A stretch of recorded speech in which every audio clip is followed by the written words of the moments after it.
Hi, I'm Jessie Smith. In this presentation, I will talk about pretrial justice reform for North Carolina. In this presentation, I will discuss two things. First, why folks in North Carolina are talking about pretrial justice reform, sometimes called bail reform. And second, I'll explain what folks mean when they talk about pretrial justice reform. That second discussion will include a look at some things that already are happening in North Carolina. Let's start with why folks are talking about pretrial justice reform. First, doing so was recommended by Chief Justice Martin's North Carolina Commission on the Administration of Law and Justice. That Blue Ribbon Commission issued a report recommending that North Carolina undertake pretrial justice reform. That's a good starting point, but before we dig into the details of why, let's take a very quick detour and all get on the same page about North Carolina criminal procedure. A few quick points. First, the term pretrial refers to the period between when a defendant is arrested and when the defendant is brought to trial. Second, in North Carolina, most defendants are entitled to be released pretrial, subject to something we call conditions of pretrial release. In North Carolina, conditions of pretrial release include a handful of things. They can include a release on the defendant's written promise to appear in court, a custody release, that's a release of the defendant into the custody of mom or grandma, someone who agrees to supervise the defendant and make sure he or she shows up in court. A condition of release can also be an unsecured bond, a secured bond, electronic monitoring with a secured bond, or release to a pretrial services program for those jurisdictions that have those programs. During the pretrial period, all defendants enjoy the presumption of innocence. And pretrial release conditions can't be used to punish. Rather, the purpose of setting conditions is to address a defendant's pretrial risk, specifically a defendant's risk of failing to appear in court as required and committing some new crime while on pretrial release. As a shorthand, we say prevent an FTA, which means failure to appear, and rearrest. Rearrest is the term that's meant to capture the risk that a defendant will commit some new crime while on release. Now, in North Carolina, judicial officials do their best to apply their experience and their instincts to the information they have about a defendant and to determine a defendant's pretrial risk and make a pretrial release decision. In doing so, they consult the general statutes and they consult the local pretrial release policy. Virtually all local pretrial release policies include something called a bond table. This table suggests secured bond amounts based on the level of the charged offense. And although the general statutes express a preference for release on other forms of pretrial conditions like personal recognizance, unsecured bond, or custody release, North Carolina, like many jurisdictions, relies heavily on secured bonds as a condition of pretrial release. Now, a secured bond requires a defendant to put down resources, often cash, to secure his or her promise to appear in court. Defendants who lack resources to do so may use a bondsman who secures the bond in exchange for a fee. But either way, a secured bond requires money up front to secure release. That's the end of our detour. Let's go back to where we were, why folks are talking about pretrial release reform in North Carolina. I already mentioned the NCC ALJ report. Another reason for the interest is that some folks have come to believe that the current system, which relies heavily on the use of secured bonds, undermines public safety. What do they mean by that? One consequence of using secured bonds is that they allow wealthy but high-risk defendants to buy their way out of jail with no supervision. I'll refer to this as under supervision. Take John the rapist, for example. A judge sets a $1 million bond, But let's say he's incredibly dangerous. He presents a very high pretrial risk of rearrest for the same conduct, rape. But let's also say he's rich, so he can post the bond. That means he can go free. He can walk out of jail. The bond, as a tool, does nothing to protect the community from the risk that John will do some harm while on release. The bond isn't forfeited, either by John or the bondsman if he used one, if John does some harm while on release, like rape another victim.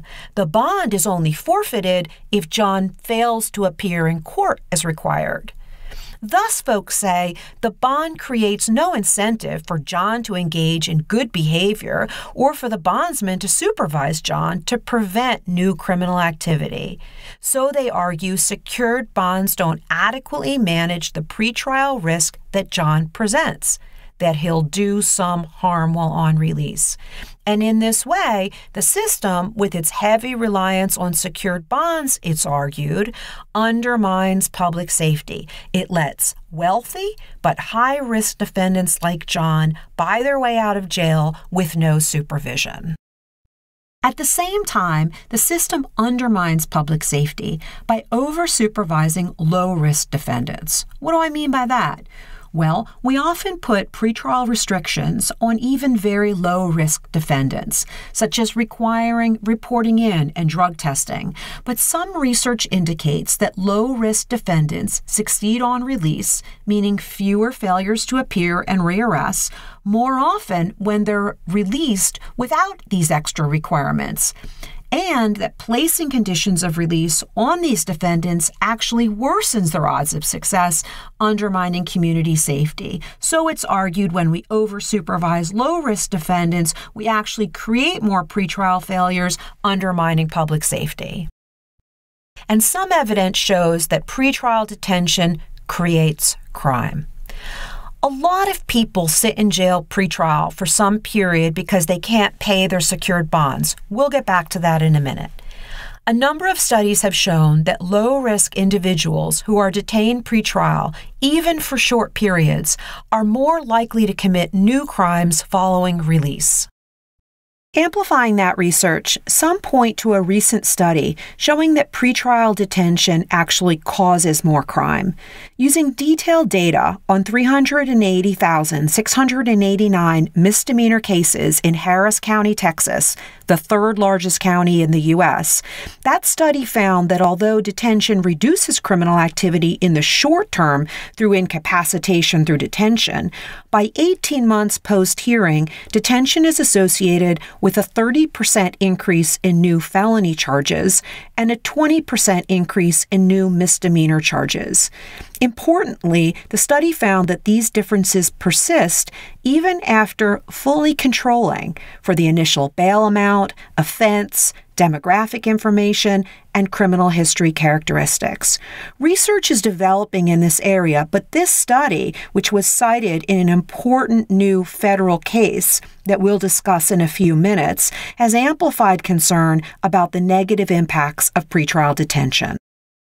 So for all of these reasons, folks cite public safety as a reason to look at pretrial release reform for North Carolina. Another reason that people are interested in this is cost. One aspect of cost is the cost of pretrial detention, the cost of providing jail beds. The scope of pretrial detention in the United States is vast and it is expensive. On any given day, U.S. jails house nearly 500,000 pretrial detainees at a cost of about $14 billion a year. If these pretrial detention costs were necessary for public safety, few would object to them. For example, if the evidence showed that jails were filled with the highest risk defendants who could not be safely released into the community, many policymakers and citizens would say, money well spent. But the evidence suggests that is not what's happening. Evidence shows that we're detaining surprisingly high numbers of defendants charged with low-level crimes. The Harris County, Texas study I just mentioned found that more than half of all misdemeanor defendants are detained pretrial. Researchers report similar numbers in other jurisdictions. In Baltimore, for example, almost half of non-felony defendants are detained on bail. This and other evidence suggests that taxpayers are forced to pay the cost of detaining defendants who pose little risk to public safety.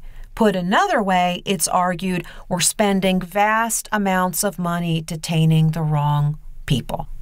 One alternative to pretrial detention is release or release with supervision. Even when the cost of pretrial supervision is considered, it's argued that significant cost savings can be achieved by reducing incarceration of low-risk defendants. And we've already talked about how pretrial detention of low-risk defendants has been found to cause crime. That crime has costs too. It has cost to victim, law enforcement, the court system, and so on. Another reason people are interested to engage in pretrial justice reform is fairness. For decades, research has confirmed the prominent role of wealth in the pretrial system. Specifically, it has shown that whether a person is detained pretrial depends largely on whether or not he or she can afford the bond that's set in the case. And this is true even when relatively low amounts are required to secure release. For example, one study found that in Philadelphia, almost half of defendants who only needed to post a $500 deposit to obtain release failed to do so within 3 days of the bail hearing. The researcher on that study states that while a percentage may prefer to stay in jail, it's reasonable to infer that many would post bail if they could afford it. And that Harris County study, the study of over 380,000 misdemeanor defendants, found that only about 30% of defendants from the wealthiest zip codes were detained pretrial versus 60 to 70 of defendants from the poorest zip codes. As the Court of Appeals for the Fifth Circuit stated, in a decision this year holding unconstitutional the bail system in place in Harris County, Texas. This system causes a basic injustice. Poor arrestees are incarcerated where similarly situated wealthy arrestees are not, solely because the indigent cannot afford to pay a secured bond. Additionally, research provides compelling evidence that pretrial detention increases the likelihood of conviction, the likelihood of receiving a sentence to jail or prison, and the length of the sentence to jail or prison. For example, the recent Harris County study of hundreds of thousands of cases that I've already mentioned found that compared to similarly situated defendants who are released, misdemeanor defendants who are detained are 25% more likely to be convicted, 43% more likely to be sentenced to jail, and on average, their sentences are 9 days longer, more than double that of similar defendants who are released pretrial. Another recent study in Philadelphia found that pretrial detention leads to a 13% increase in the likelihood of being convicted and a 42% increase in the length of the incarceration sentence. These studies are consistent with ample other research, finding substantial correlations between pretrial detention and these negative case outcomes. And there's more. There's evidence of coerced pleas. Research from as early as 1964 shows that pretrial detention increases the likelihood that a defendant will plead guilty. Most recently, that Harris County, Texas study found that pretrial detention increases the likelihood of pleading guilty by 25% for no reason relevant to guilt. The researchers on that study concluded that the results suggest that approximately 17% of detained misdemeanor defendants who pleaded guilty would not have been convicted at all had they been released pretrial. They pleaded guilty because they were detained. Coerced pleas have obvious negative implications for defendants, but coerced pleas can have larger impacts. As scholars have said, the plea-inducing effect of detention undermines the legitimacy of the criminal justice system itself, especially if some of those convicted are innocent. Additionally, wrongful convictions endanger the community by allowing the real perpetrator to remain at large, free to perpetrate crime on others. So really, that's a public safety issue too. Another reason people are interested in pretrial justice reform is to address racial and ethnic disparities.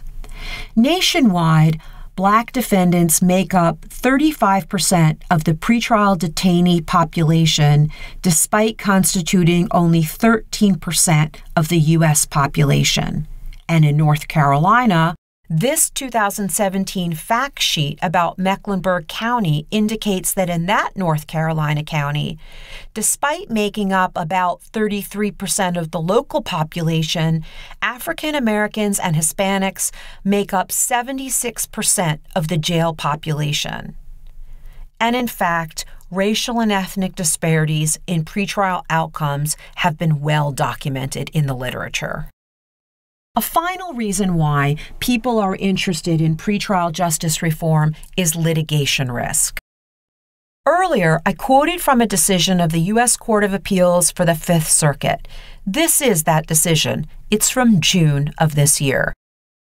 It held, in part, that the bail system in Harris County, Texas, was unconstitutional because it violated equal protection. Specifically, the court held, the essence of the district court's equal protection analysis can be boiled down to the following. Take two misdemeanor arrestees who are identical in every way. Same charge, same criminal backgrounds, same circumstances, etc., except that one is wealthy and one is indigent. Applying the county's current custom and practice with their lack of individualized assessment and mechanical application of the secured bail schedule, both arrestees would almost certainly receive identical secured bail amounts. One arrestee is able to post bond and the other is not. As a result, the wealthy arrestee is less likely to plead guilty, more likely to receive a shorter sentence or be acquitted, and less likely to bear the social costs of incarceration. The poor arrestee, by contrast, must bear the brunt of all of these, simply because he has less money than his wealthy counterpart. The district court held that this state of affairs violates the Equal Protection Clause, and we agree. This is a direct quotation. In fact, folks challenging bail systems have racked up a bunch of wins in the state and federal court systems, but this new case is a big one. Again, it's a decision from the U.S. Court of Appeals of the Fifth Circuit. The reasons given by that court on the equal protection issue rattled some folks in North Carolina as they looked at our system, and the decision ratcheted up concerns about litigation risk associated with North Carolina's system. So these are the whys. Why people are interested in pretrial justice reform for North Carolina. And now on to the what.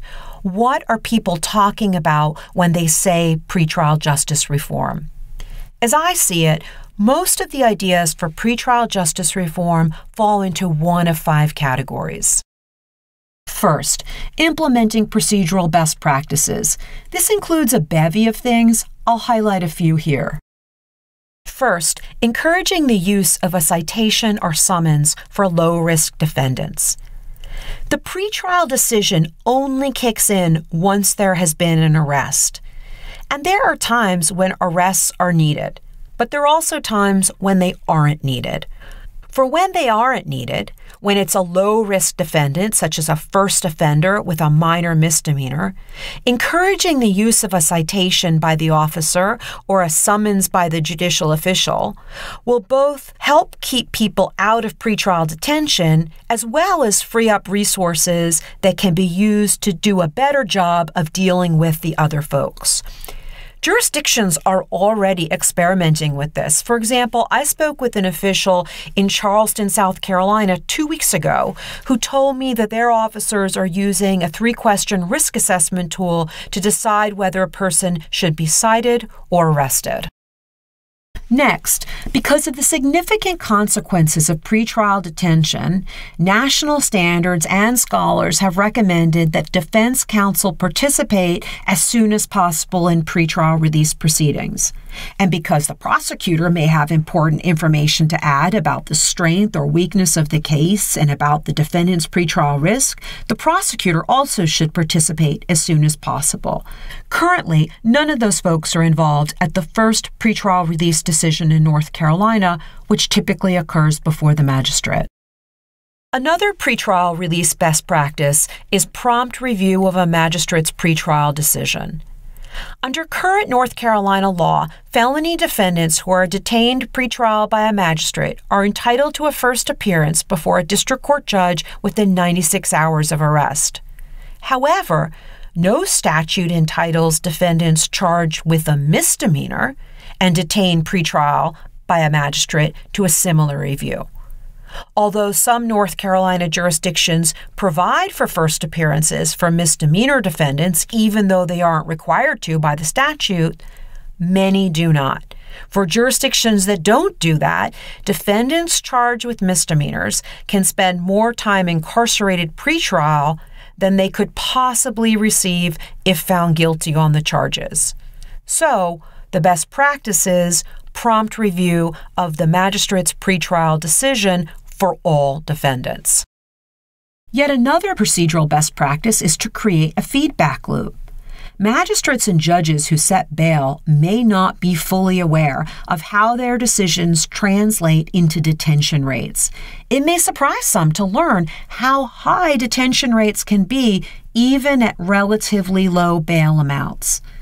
Increasing the flow of information and feedback to judges and magistrates is likely to improve pretrial decision-making.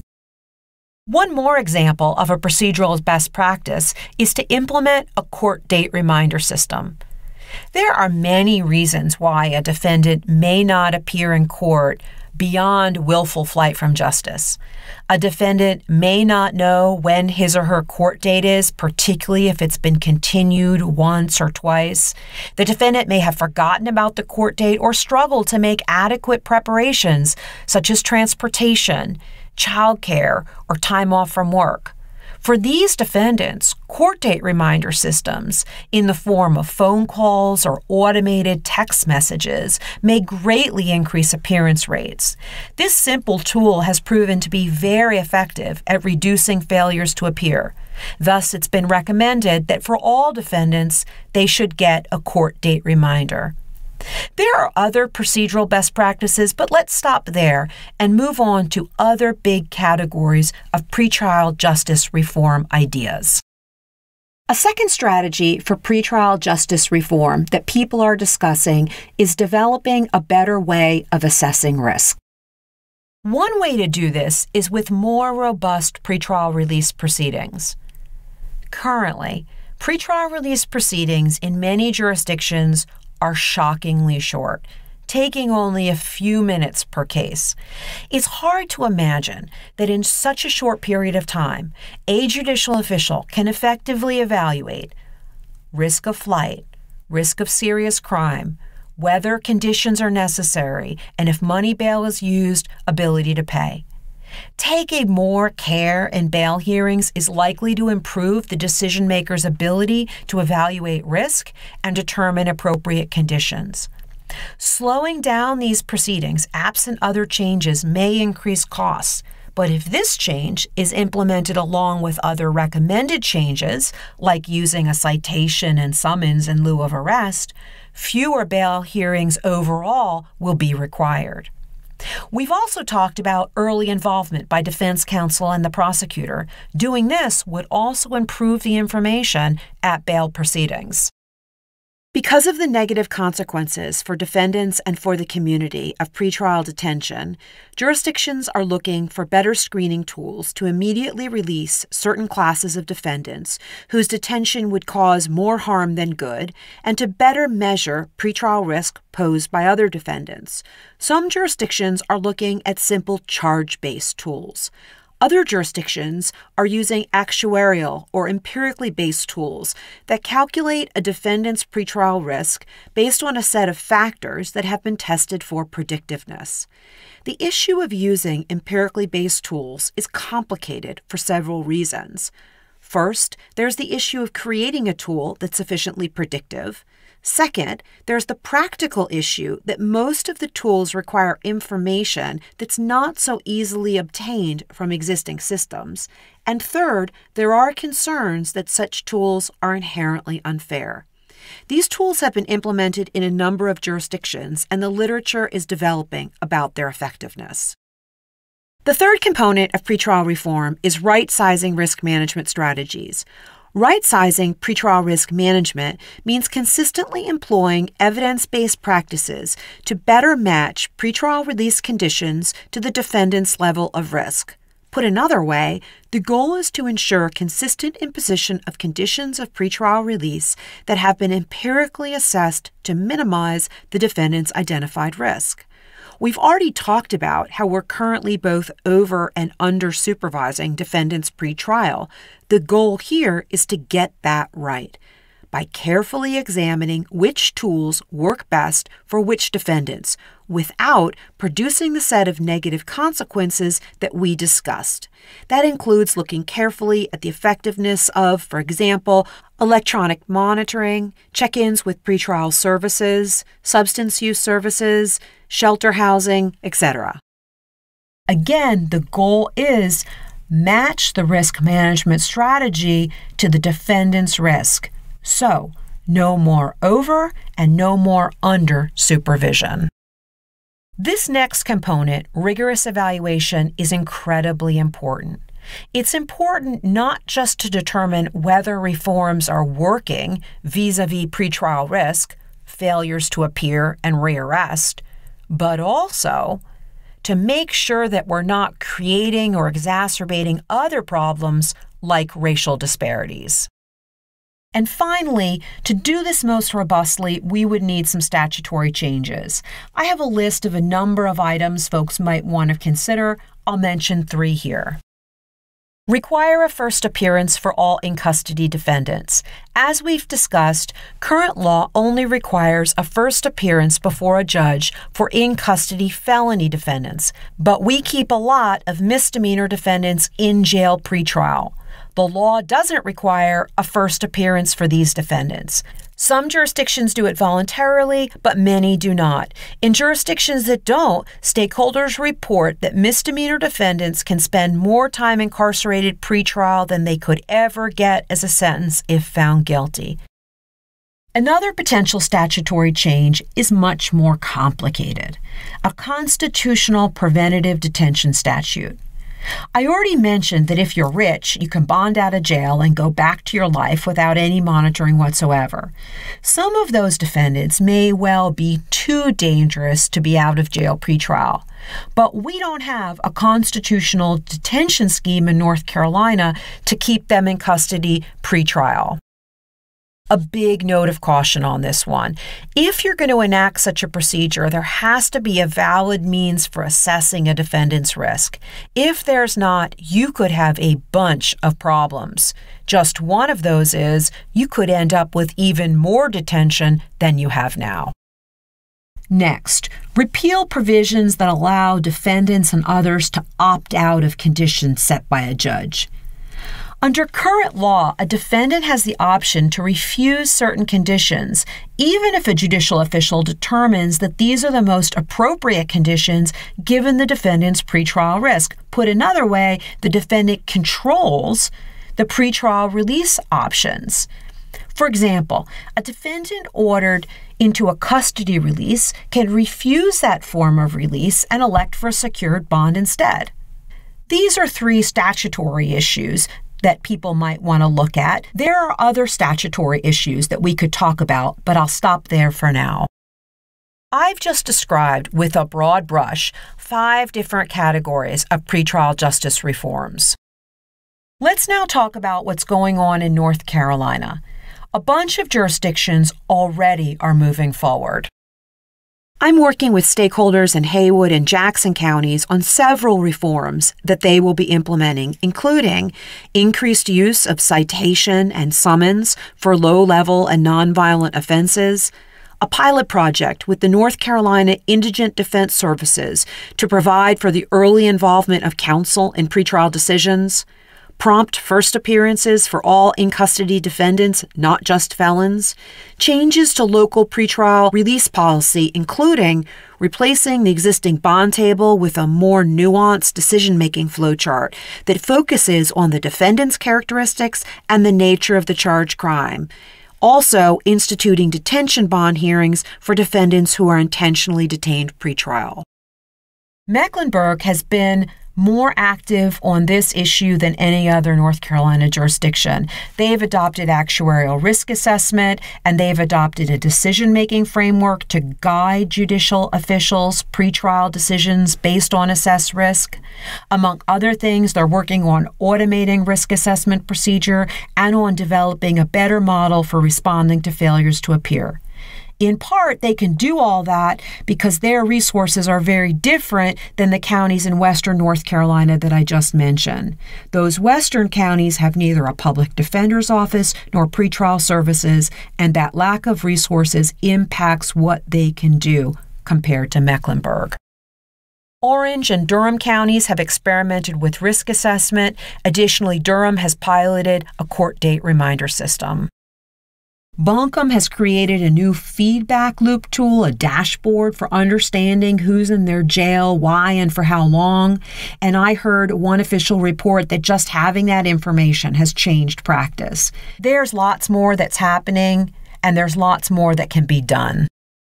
Which is why I've put together a project on pretrial justice. This project seeks to develop critical evidence and provide evidence-based solutions that can be applied statewide. It has 3 components. First, a baseline survey. This project component will document existing conditions and pretrial practices in North Carolina's 100 counties.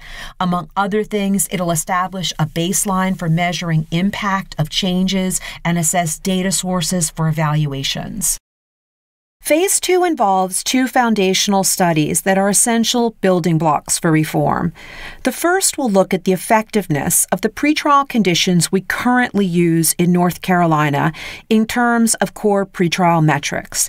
The second will look at the consequences of pretrial detention in terms of things like recidivism, likelihood of conviction, of receiving a sentence to jail or prison, coerced plea, and other relevant measures. We have, and we've talked about today, that data from other jurisdictions, but this will give it to us for North Carolina. And finally, the project will conduct a series of the most promising and highest impact site-specific studies that can be done in North Carolina, evaluating the implementation of the various types of pretrial reforms that we talked about earlier. This part is essential. Why? Well, for example, some people say we should fix the system by making greater use of pretrial supervision instead of keeping people in jail. But there's virtually no research on the appropriate level of supervision for various types of offenders. The goal of this phase is to provide stakeholders across jurisdiction with diverse problems, populations, crime, and resources with a pretrial toolkit of easily accessible information on the effectiveness of a whole range of pretrial reform tools and guidance on how to use them. This project is dependent on outside grant funding, but it is the best way that I can think of to give policymakers and stakeholders critical evidence that they need to move forward. Thanks for listening. For more information, please reach out. My contact information is here.